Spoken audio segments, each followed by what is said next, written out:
A'udzubillahi minasyaitonirrajim. Bismillahirrahmanirrahim. Assalamualaikum warahmatullahi wabarakatuh. Alhamdulillahirabbil alamin wassalatu wassalam ala asyrafil anbiya'i wal mursalin wa ala alihi wa sahbihi ajmain.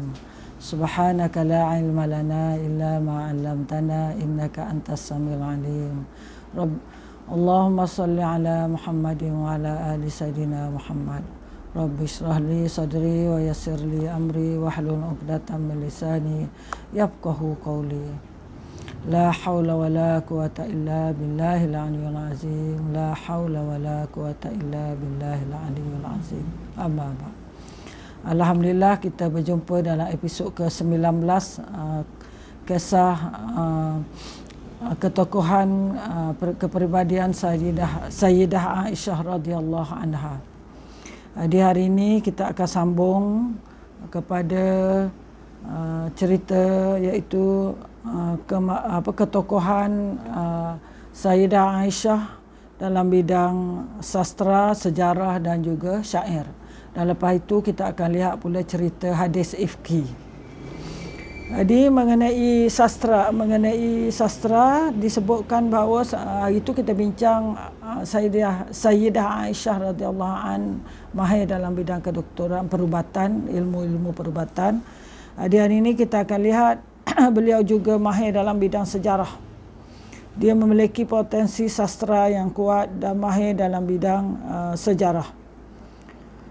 Disebutkan oleh Hisham bin Urwah berkata, aku tidak pernah melihat seorang yang lebih menguasai Al-Quran, lebih tahu yang wajib halal haram, lebih faham sastra tradisi dan silsilah keturunan Arab lebih daripada Aisyah radhiyallahu anha.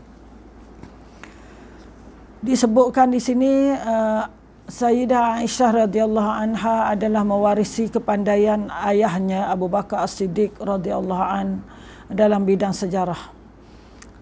Sayyidina Abu Bakar mengetahui selok-belok bangsa Arab dan keturunan mereka dan tradisi mereka di zaman jahiliah. Sementara itu Ummul Mukminin, putrinya Aisyah radhiyallahu anha, dia mewarisi ilmu seninya dari ayahnya. Dia telah daripada beliau sendiri.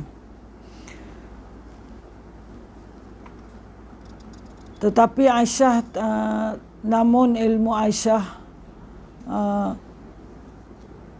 semuanya ini kita sebutkan di atas berhubung dengan urusan rumah tangga dan hal-hal namun Aisyah tidak sepatas pada masa ini sebab Aisyah juga mampu menggambarkan dengan jelas pada kita peristiwa perang, perang Rasulullah SAW dan liku-likunya. Aisyah juga menceritakan tentang perang Badar, perang Uhud, perang Khandaq dan tentang perang Bani Quraizah dan peristiwa perang yang disertai dengan bersama Rasulullah sallallahu alaihi wasallam. Begitu juga Aisyah, kisah kekhalifahan Abu Bakar, tuntutan Fatimah dan isteri yang ingin mendapatkan warisan Nabi sallallahu alaihi wasallam. Dan peristiwa pengetahuan Aisyah dan bidang sejarah dibangun atas apa yang disaksikan langsung dengan matanya sendiri. Namun apa sebenarnya sumbernya juga diambil daripada sumber-sumber yang sahih. Begitu juga dalam bidang sastra, Aisyah radhiyallahu anha juga seorang yang mahir dalam bidang sastra. Disebutkan bahawa Aisyah meriwayatkan mencapai ribuan hadis. Para muhaddisin sepakat mengatakan bahawa hadis-hadis apa dengan lafaz aslinya adalah sedikit. Yang penting jika diamati hayati satu riwayat dari Aisyah akan kita ketemukan bahawa kalimatnya meniupkan satu ruh baru dalam bidang hadis. Kerana diolah mengikut bahasanya yang indah. Setiap Rasulullah melihat ra'yu, beliau melihatnya secara cahaya subuh. Disebutkan di situ. Dan juga Aisyah radhiyallahu anha juga mahir dalam bidang syair. Syair-syair yang diucapkannya adalah mengenai disebutkan di sini apabila ditanya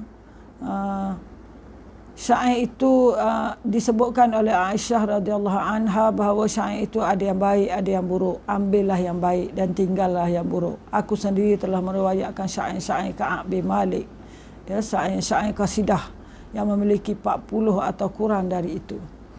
Ini diambil syair-syair di zaman keemasan, di zaman jahiliyah, di mana yang terkenal dengan bahasa yang begitu indah. Dan Aisyah juga memuji Rasulullah sallallahu alaihi wasallam, menggunakan syair itu untuk memuji Rasulullah sallallahu alaihi wasallam dan menceritakan tentang peristiwa perang dalam perang Badar dan perang-perang yang lain. Jadi Aisyah menggunakan syair ini adalah untuk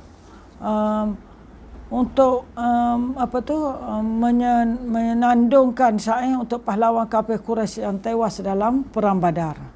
Dia cuba untuk tunjukkan kehinaan orang-orang kafir Quraisy yang tewas dalam perang Badar. Jadi habislah yang mengenai kepakaran Sayyidah Aisyah, terlalu banyak untuk kita ceritakan. Jadi setakat itu. Sekarang kita akan lihat pula ialah mengenai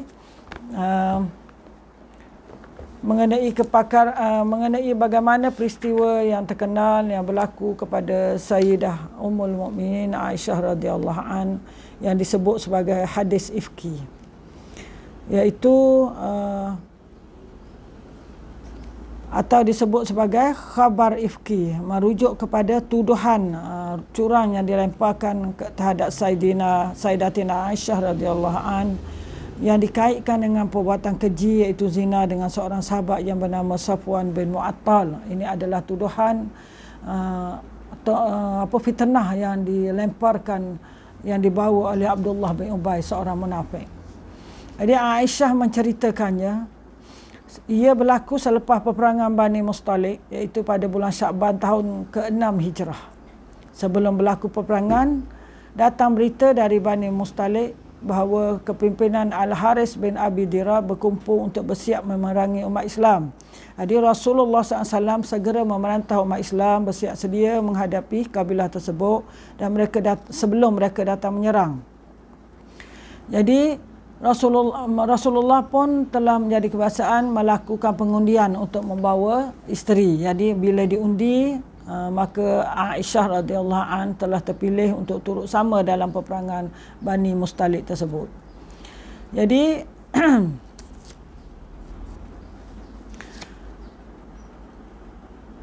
dalam perang itu umat Islam mendapat kemenangan, tetapi dalam perjalanan pulang ke Madinah selepas perang berlaku peristiwa hadis ifki, perkabaran fitnah yang ujian yang amat hebat pada keluarga Rasulullah sallallahu alaihi wasallam. Semua ini adalah hasil propaganda munafikin diketuai oleh Abdullah bin Ubay, ya, dan juga ada umat Islam kaum muslimin yang terpedaya.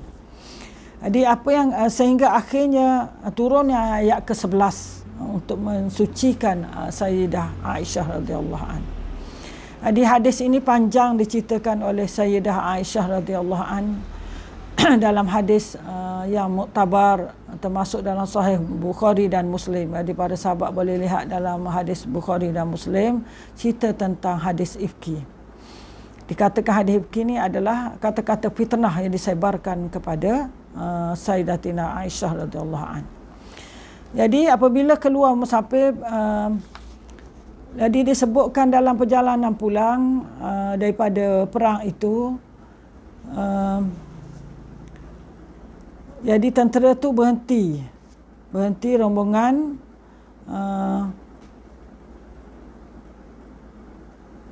jadi berhenti untuk rehat. Jadi Sayyidah Aisyah radhiyallahu an berseorangan, dia pergi jauh daripada tentera itu untuk qada hajat.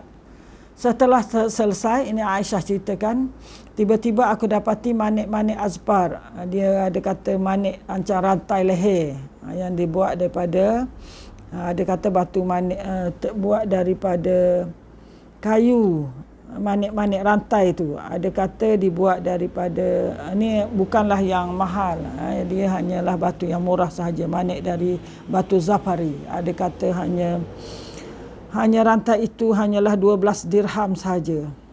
Tapi Aisyah pada masa itu masih muda, ya. Bayangkan Rasulullah wafat umurnya 18 tahun.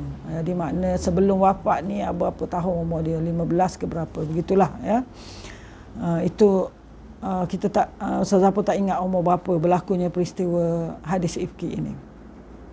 Dia lihat rantai dia, lehernya putus dan hilang. Lalu aku pun pergi kembali sekali lagi ke situ untuk mencari rantai. Manakala kumpulan yang berjalan tu yang mengakak sekudupku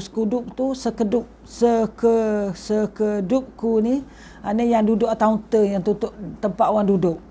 Jadi tentera orang tentera Islam ni akak sekudup tu bubuh atas unta. Dia andaikan bahawa ada Sayyidah Aisyah di dalamnya. Maknanya dia orang tak perasan ada ke tidak sebab berapa ringannya orang-orang muslimat dahulu zaman Nabi sallallahu alaihi wasallam. Sebab mereka ni tidak berat dan tidak banyak lemak. Maknanya mereka ni slim. Jadi akak tu tak boleh beza ada ke tidak orang dalam tu sampai tahap itu, ya. Jadi mereka pun tak perasan bahawa Sayyidah Aisyah radhiyallahu anha tak ada. Lalu mereka terus menggerakkan unta dan berjalan terus. Aku pun menjumpai rantaiku. Setelah jumpa, aku pun kembali pergi ke tempat tentera tadi. Aku dapati mereka semua sudah berangkat. Dah tak ada, dah kena tinggal. Tak ada seorang pun memanggil aku, tak ada pun seorang yang menyahut panggilanku. Lagipun aku duduk berada di kawasanku tadi, tempat untaku dan sekudupku, dengan harapan mereka akan perasan ketiadaanku dan mereka akan kembali menemuiku. Aku keseorangan dan akhirnya aku tertidur. Jadi Sayyidah Aisyah radhiyallahu anha akhirnya tertidur. Orang lain dah tak ada. Akhirnya Safwan bin Mu'attal As-Sulami Az-Zakwani, ini seorang pemuda yang amat jujur dan amanah. Merupakan askar yang terlewat dalam perjalanan belakang tentera. Memang strategi Rasulullah sallallahu alaihi wasallam, ada tentera yang belakang akan ikuti untuk mengambil barang yang tertinggal dan sebagainya. Jadi beliau menampak bayangan orang sedang tidur, lalu dia pun datang dan setelah melihatnya dia mengenaliku kerana dia pernah melihatku masa belum turun perintah hijab. Setelah beliau mengecam diriku, beliau terkejut seraya berkata, inna lillah wa inna ilaihi raji'un. Inna lillah wa inna ilaihi raji'un. Itu saja. Aku pun terus terjaga kerana mendengar istirja itu. Lalu aku segera menutup mukaku dengan kain penutup muka. Demi Allah, dia tidak bercakap denganku. Tak ada bercakap, kenapa wahai Aisyah, kenapa bondaku. Tak ada. Dan aku tidak pula mendengar satu pun kalimah dari mulutnya. Betapa amanahnya, jujurnya Safwan. Aisyah tu tengah muda masa itu, ya. Lalu beliau pun menaikkan untanya mendekatiku. Dia suruh unta dia tunduk, dia tundukkan unta untuk menyenangkan aku naik. Kata Aisyah radhiyallahu anha, aku pun naik. Safwan pun mula berjalan kaki mengheret untanya sehingga kami sampai ke kawasan perhentian tentera di waktu panas terik.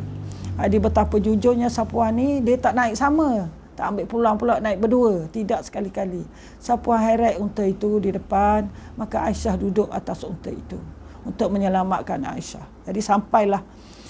Aisyah meneruskan cerita lagi dengan kata, lalu dengan sebab itu binasalah orang binasa yang menyebarkan fitnah bahawa dia berzina dengan Safwan. Padahal Safwan bercakap pun tidak usahkan nak menyentuh dia.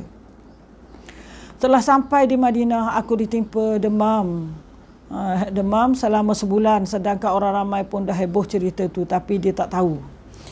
Jadi pendekkan cerita, akhirnya Aisyah radhiyallahu anha mengetahui cerita ini, diberitahu oleh Ummu Mistah, ya, diberitahu. Lalu Aisyah pun tahu. Setelah pulang ke rumah Rasulullah, dia masuk menjengukku dan baginda memberi salam dan bertanya khabar. Adakah aku kalau aku ingin pulang ke rumah. Jadi akhirnya Aisyah lihat layanan Rasulullah pun tidak seperti dulu, hanya tanya khabar saja. Jadi dia dah rasa dia perlu pergi mencari ketenangan di rumah ibu bapanya. Lalu dia minta izin pada Rasulullah sallallahu alaihi wasallam untuk ke rumah ibu ayahnya, iaitu Sayyidina Abu Bakar. Maka Rasulullah izinkan sebab Rasulullah dah sedih, terlalu sedih dengan fitnah yang menimpa keluarganya, Ahlul Bait. Sesampai di rumah, wahai anak kesayanganku, kata ibunya, wahai anak kesayanganku, sabarlah, jangan perkara ini menyusahkanmu. Mana-mana perempuan cantik yang bermadu dan dia pula paling dicintai oleh suami, sudah tentu ramai orang akan mengatanya. Ini adalah pujukan seorang ibu kepada Sayyidah Aisyah radhiyallahu anha. Jangan sedih. Perempuan cantik memang macam itulah yang disayangi oleh suami, dia akan difitnah, ya. Lalu Aisyah radhiyallahu an, air mataku pada malam itu tak putus-putus hingga ke pagi. Dia menangis sampai pagi. Lalu Aisyah, Rasulullah pula memanggil Rasulullah. Akhir ceritanya Rasulullah sallallahu alaihi wasallam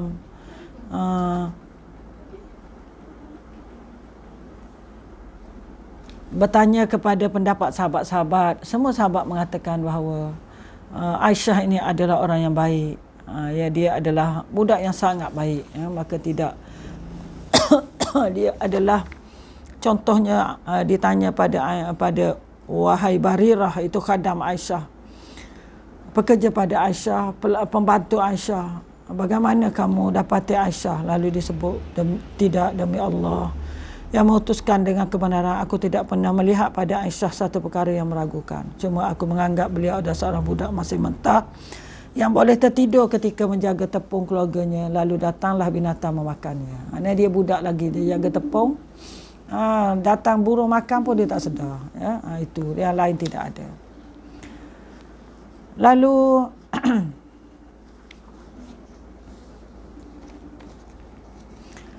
Lalu akhirnya tiba-tiba Rasulullah sallallahu alaihi wasallam, lalu Aisyah sejak pada hari itu air matanya mencurah, dia menangis, dipujuk oleh ibunya. Dan tak kala mereka berdua ada bersamaku, iaitu ibu dan ayah dia ada, Sayyidina Abu Bakar. Tiba-tiba datang seorang perempuan Ansar meminta izin untuk berjumpaku, lalu dibenarkan dia masuk, lalu dia masuk dan duduk menangis bersamaku. Ketika itu tiba-tiba Rasulullah sallallahu alaihi wasallam masuk dan baginda beri salam dan duduk. Sebelum itu baginda tidak pernah duduk di sisiku sejak tersebarnya fitnah tersebut. Sudah berlalu sebulan. Tidak ada satu wahyu pun yang turun mengenaiku. Kemudian Rasulullah sallallahu alaihi wasallam memulakan kata-katanya dengan pujian pada Allah dan ucapan syahadah. Wah Aisyah, telah sampai padaku berita tentang begini-begini. Kalau kamu memang tidak melakukannya, nescaya Allah akan membebaskanmu. Dan kalau kamu melakukan dosa, istighfarlah pada Allah, bertaubatlah padanya. Sesungguhnya seorang hamba bila mengakuinya dengan dosa dan bertaubat memohon keampunan dari Allah, nescaya Allah akan menyampaikannya. Setelah Rasulullah SAW selesai berkata-kata, air mataku menangis. Maknanya akhirnya Rasulullah bertanya sendiri pada Sayyidah Aisyah radhiyallahu anha. Dia tanya sendiri, bersemuka dengan Aisyah, kalau ia hendaklah bertaubat, kalau tidak melakukan, nescaya Allah akan bebaskan, kata Rasulullah. Apa jawab Aisyah radhiyallahu anha? Bila Rasulullah tanya begitu, tiba-tiba air mataku terhenti. Dia tak menangis. Dia ni berani. Aku tidak merasakan walaupun setitik air mataku keluar. Aku berkata pada ayahku, wahai Abu Bakar, iaitu ayahnya Abu Bakar, wahai ayahku. Ayah dia kata apa, jawablah apa yang dikatakan oleh Rasulullah. Dia menjawab, demi Allah, aku tidak mengetahui apakah yang boleh aku katakan pada Rasulullah SAW. Lalu aku berkata kepada ibuku. Ibu dia pun kata, demi Allah, aku tak boleh nak kata apa pada Rasulullah. Ananya bila Nabi tanya tu, Aisyah minta mak dan ayah dia jawab. Dua orang tu tak boleh jawab. Lalu aku sendiri bercakap, sedang aku masih lagi seorang pemudi yang mentah, aku tidak menghafal ayat lagi, tak hafal lagi ayat Quran. Sungguhnya demi Allah, aku memang sudah mengetahui bahawa kamu semua telah mendengar cerita ini, dan cerita ini telah pun berada di jiwa kamu semua. Kamu semua mempercayainya. Kalaulah aku berkata yang aku ini tak bersalah, dan Allah sahaja yang mengetahui bahawa aku tidak bersalah, kamu semua tidak akan mempercayainya. Dan jika aku mengakui, sedangkan maknanya kalau aku kata aku tak bersalah, kamu tak percaya. Dan kalau aku mengakui, sedangkan aku tahu bahawa Allah mengetahui bahawa aku tidak melakukan perkara itu, tentulah kamu semua mempercayainya. Bahawa aku tidaklah bersalah, tentu kamu semua mempercayai. Demi Allah, tidak ada umpama bagiku melainkan seperti yang dikatakan oleh ayah Yusuf, ya, iaitu Nabi Yaqub alaihi salam. Masa sedih, masa ni dia tak ingat dah ayah Nabi Yusuf tu siapa, itu Nabi Yaqub. Apa dia kata? Pasabrun jamil. Wallahul musta'anu ala ma tasifun. Sabar adalah lebih baik dan Allah sahaja tempat aku memohon pertolongan daripada apa yang mereka katakan. Surah Yusuf ayat 18. Maknanya Aisyah ni bijak, dia jawab dengan Al-Quran. Pasabrun jamil. Wallahul musta'an ala ma tasifun. Aku tak boleh nak cakap apa, aku hanya jawab seperti yang dijawab oleh Nabi Allah Yaqub alaihissalam. Sabar adalah lebih baik.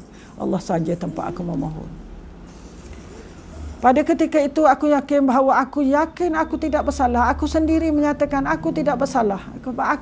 Peristiwa itu berlaku pada aku, kata Aisyah radhiyallahu. Tetapi demi Allah, aku tidak pernah menyangka bahawa Allah akan menurunkan Al-Quran yang akan dibaca oleh umat Islam sampai hari kiamat. Pada persangkaanku hanya Allah akan membenarkan kebenaranku ini hanya melalui mimpi Rasulullah sallallahu alaihi wasallam. Aisyah meneruskan cerita, demi Allah pada masa itu Rasulullah masih belum berganjak dan tidak ada seorang pun beredar sehingga turun wahyu kepada baginda. Lalu nampak pada wajah baginda yang sangat kuat demam. Sebab setiap kali turun wahyu Rasulullah seperti demam. Sehingga keluar peluhnya seperti pemata walaupun pada hari yang sangat sejuk. Kerana beratnya perkataan diwahyukan padanya, setelah hilang keadaannya, baginda kelihatan terlalu gembira dan kalian berkata, wahai Aisyah, bergembiralah, sesungguhnya Allah telah pun membebaskanmu. Lalu ibuku berkata padaku, bangunlah kepada Rasulullah untuk ucapkan terima kasih pada baginda. Aku menjawab. Maknanya bila turun ayat ni ya,